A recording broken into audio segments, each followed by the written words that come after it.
Bonjour et bienvenue à tous. Aujourd'hui, on veut nous faire croire que le CFA, que c'est une très bonne monnaie, qui est d'ailleurs mieux appréciée au Ghana et au Nigeria que dans les pays francophones. Et que la CEDEAO même est pressée d'aller vite pour avoir une monnaie commune. J'ai dit, bon, ça engage que la CEDEAO. Parce que nous savons aussi. Avant de commencer, n'oubliez pas de vous abonner et d'activer la cloche de notification pour ne rater aucune de nos prochaines vidéos. C'est parti. Et que c'est notre conviction en nous, c'est notre détermination, c'est notre engagement. Nous avons décidé de nous libérer du CFA. Le CFA ne nous concerne en rien. Une monnaie coloniale ne nous concerne en rien. On peut vanter tous les mérites du CFA, mais moi, Cheikh Oumar Keïta, je ne vais jamais me reconnaître dans le CFA. Jusqu'au dernier jour de ma vie sur terre, je ne vais jamais croire au CFA. Faire croire aux Africains que le CFA est apprécié au Nigeria. Mais attendez, est-ce que le Nigeria a déposé des lingots d'or dans le trésor français pour garantir sa convertibilité par rapport au CFA sur le marché international? Est-ce que le Nigeria a fait ça? Zéro. Est-ce que le Ghana a déposé de l'or dans le trésor français pour assurer la convertibilité du franc CFA? Le Ghana n'a pas déposé. Il n'y a pas un gramme d'or du Ghana qui se trouve dans le trésor français. Il n'y a pas un gramme d'or du Nigeria qui se trouve dans le trésor français. Alors, quand vous prenez tout ça, ça fait partie de l'intelligence humaine. Souvent, je me pose la question, sans offenser qui que ce soit, est-ce que je suis réellement le plus intelligent à comprendre certaines choses avec une aisance et une facilité? Est-ce que je suis le plus intelligent? Je ne le suis pas. Mais ça, là, où est-ce qui est compliqué? Pour moi, peut-être que c'est facile, mais pour les autres, leur intelligence n'est pas arrivée là-bas. C'est pourquoi je vous ai dit à l'école, quand ton ami te bat, il a 17, et puis toi tu as 10, tu te dis comment il a fait. Mais le devoir qu'on vous a donné, il a 17 là, il a mieux compris le devoir que toi. C'est pourquoi il a 17 et toi tu as 10. C'est la même chose avec cette histoire. Est-ce que ces journalistes qui parlent, c'est vrai qu'il y a des vendus, il y a des achetés dedans. Mais il faut être assez idiot pour faire une comparaison qui n'en vaut pas la peine. Est-ce que le Nigeria a déposé un gramme d'or dans le trésor français? Non. Est-ce que le Ghana a un gramme d'or dans le trésor français? Non. Mais pourtant, la France veut commercialiser avec le Nigeria. Mais avec quelle monnaie la France va-t-elle commercialiser avec le Nigeria? Avec le Naira. Avec quelle monnaie la France veut commercialiser avec le Ghana? Puisque c'est l'intention de Macron. C'est avec le Sidi Ghanéen. Alors, pourquoi le Ghana n'est pas prêt à rentrer dans cette monnaie, soi-disant, ce qu'ils veulent nous faire croire, c'est absolument faux, mais encore moins le Nigeria. Donc, la question du CFA, moi je voudrais que ce soit bien clair, quel que soit ce qu'on va raconter. Nous, au Liptako Gourmand, ce que le peuple attend et ce que l'Afrique attend de nous, c'est de voir quand nous allons sortir du CFA. Les autres débats puérils sur le CFA, moi ça ne m'intéresse plus. Les débats bidons sur le CFA, moi, ça ne me concerne plus. La seule chose, moi, aujourd'hui, qui me concerne, c'est quand est-ce que le Liptako Gourmand aura sa propre monnaie. Et Mahamut Logro, et tes clés données, du marque Maya. La clé là, clé t'es d'aller. Aka, clé t'arabi. Ma deg jaga say bay dega clé de Kenya. Il est de l'or de mien. Quoi? Quoi? Faut que ce soit là-bas, j'arrive.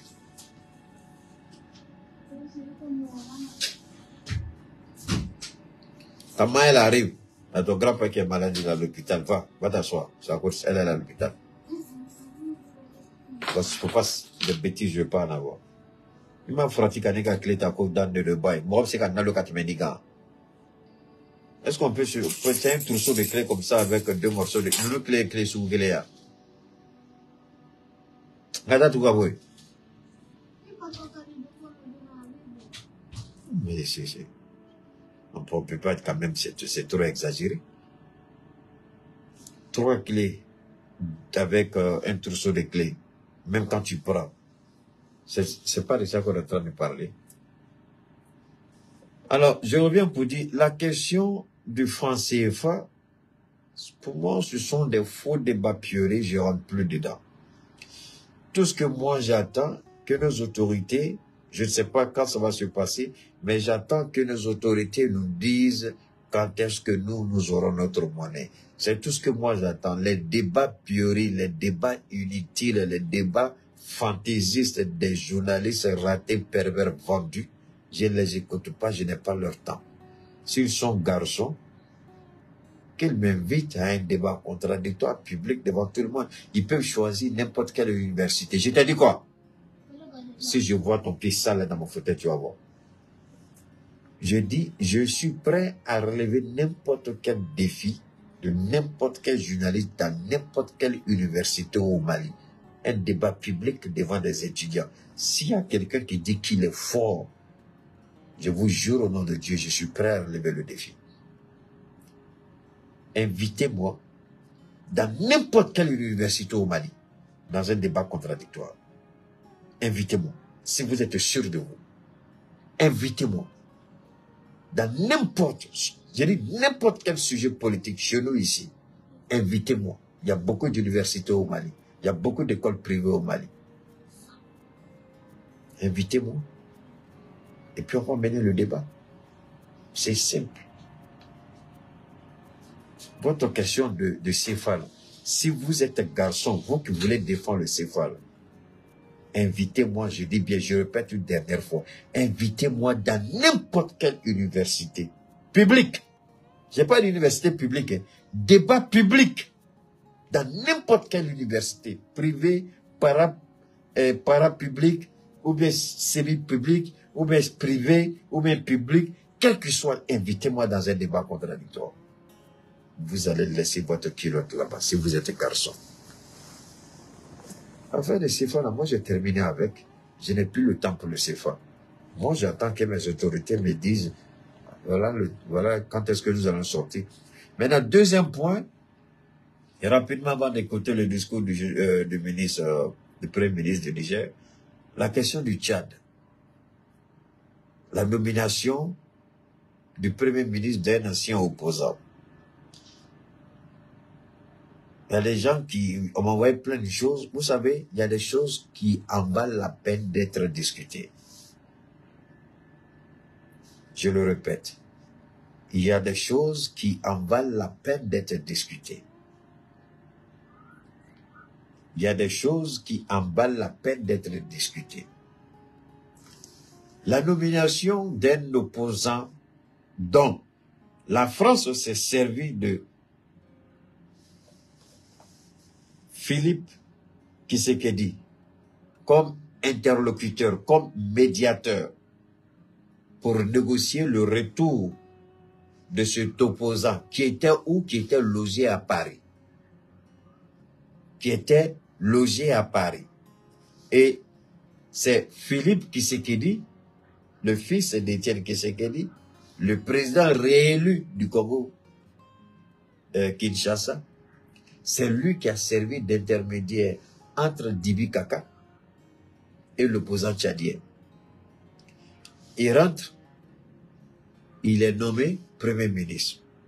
Et ça fait des vagues de tollé sur comment un opposant. Vous n'avez pas encore compris la politique pour certains, pas tout le monde.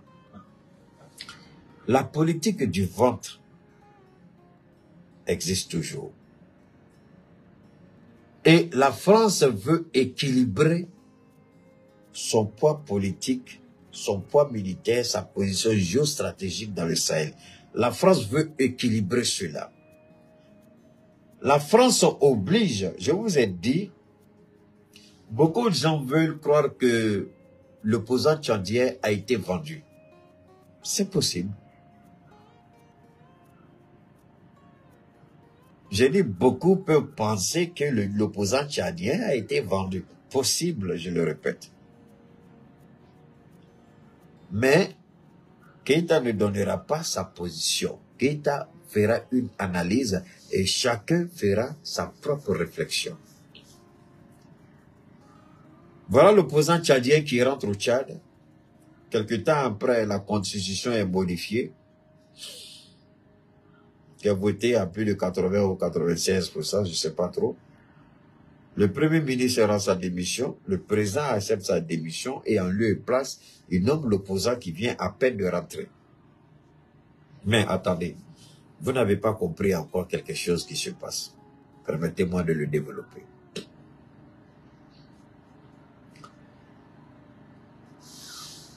Rappelez-vous très bien, au moment où la France avait, au moment où la junte française avait envoyé ses ministres au Sénat, la première ministre Borné, la ministre des Affaires étrangères coloniales,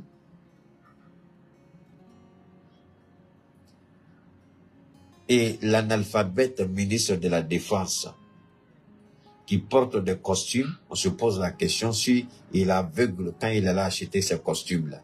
Moi, souvent, je regarde ces gens-là. Ils ont obligé leur président maintenant à porter costume 3 pièces. Maintenant, ils portent costume 3 pièces. Pourquoi on ne sait pas? Bon, comme c'est un lélé, on peut tout comprendre. Donc, quand vous regardez, et tous sont allés, ils ont parlé. Il y a une seule phrase qui a retenu mon attention dans tout ce qu'ils ont dit.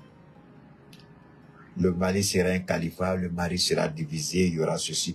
Il le disait en connaissance de cause. La Mauritanie allait fournir le maximum de terroristes. C'est-à-dire qu'on allait permettre aux terroristes de passer par la Mauritanie en incognito. Donc, la Mauritanie a servi de lieu de passage des terroristes. Évidemment, il y a une compensation qui est là. La Mauritanie reste en dehors de vos manigances. Il y a un prix à payer, laissez la Mauritanie tranquille. Je vous ai dit que la tête du renseignement français n'est pas tombée pour rien. C'était une exigence d'Alger. Vous allez comprendre tout à l'heure parce qu'il y a un test qui est là.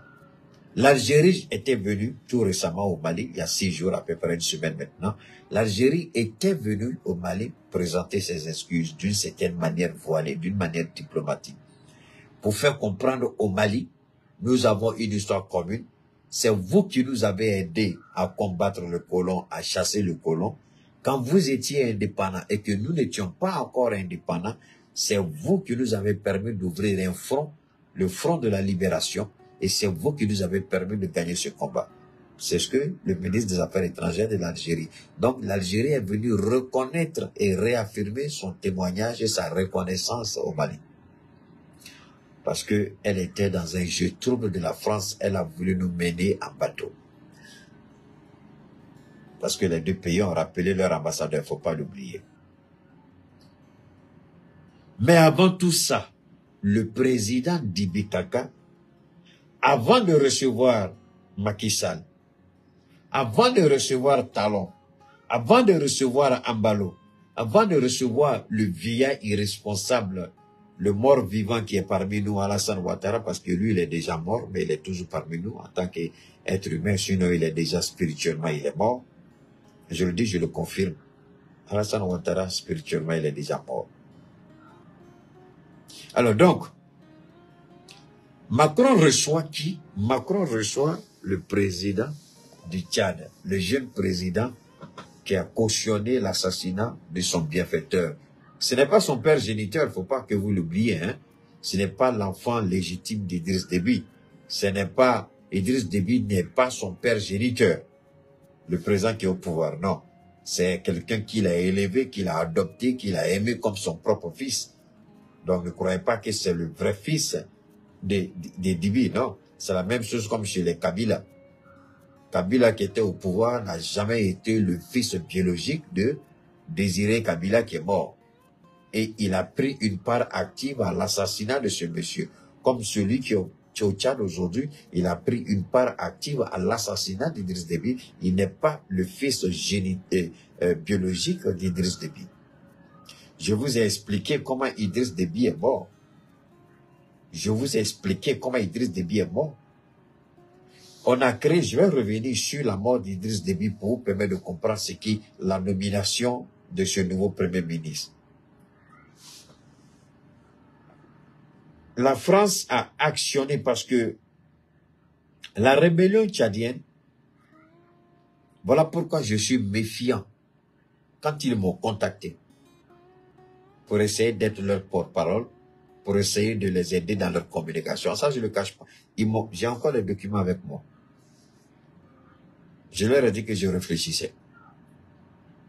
Parce que moi, quand je lis, je réfléchis, Dieu me permet de comprendre les choses. Et le président actuel de tous les mouvements rebelles du Tchad, c'est lui qui m'a appelé. Ce jour-là, j'étais allé faire l'entretien de mon véhicule. Il m'a appelé. On a fait près de 2 heures de temps au téléphone.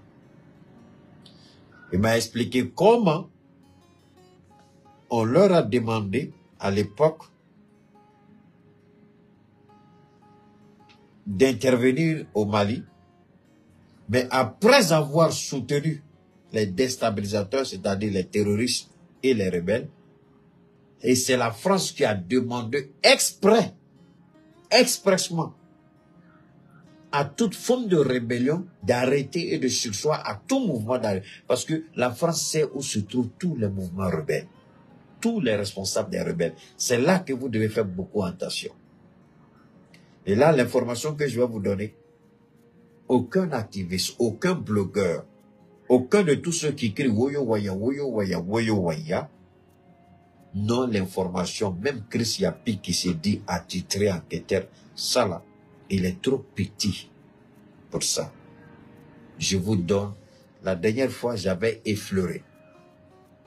Mais je vais rentrer dans les détails pour que vous compreniez ce qui se joue et ce qui se prépare encore. Parce que j'ai vu, je vais parler de 2 choses. Cette soi-disant coup d'État que vous avez, cette histoire coup d'État, cette histoire de coup d'État au Burkina, et que vous avez vu beaucoup de nos jeunes gens en train de crier,